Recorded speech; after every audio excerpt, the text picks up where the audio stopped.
Sa aton mga katropa, nag-abot na ang pamilya sang Pilason, no, sa encounter nga naglintad. Nga si Rosel Naboa Esmediana alias Michelle. Amo ni ang pamilya niya. So, atagan ni sang financial assistance ang pamilya ni Esmediana.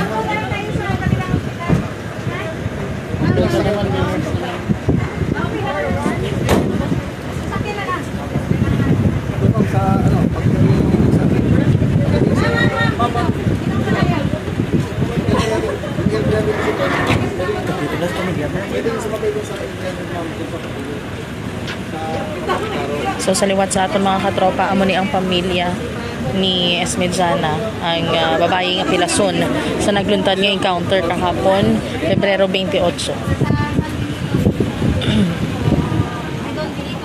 So atagan ni sila sang financial assistance sang katapo sang Philippine Army.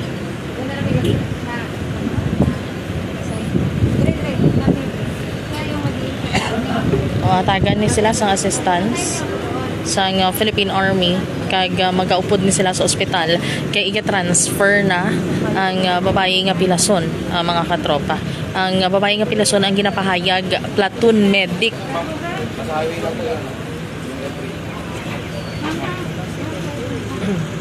So ginahulat subong ang ilang pagasakyan pakadto sa ospital, mga katropa.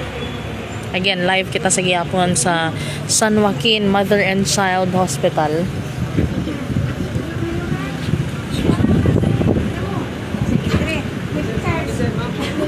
Okay.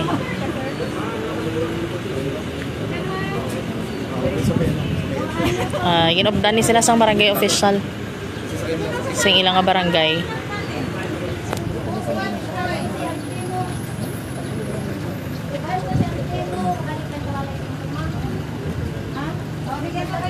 So sa aton mga katropa, taga Miag-Aw ni, taga Barangay Alimudjas Miag-Aw, si Rosel Naboa Esmediana alias Michelle.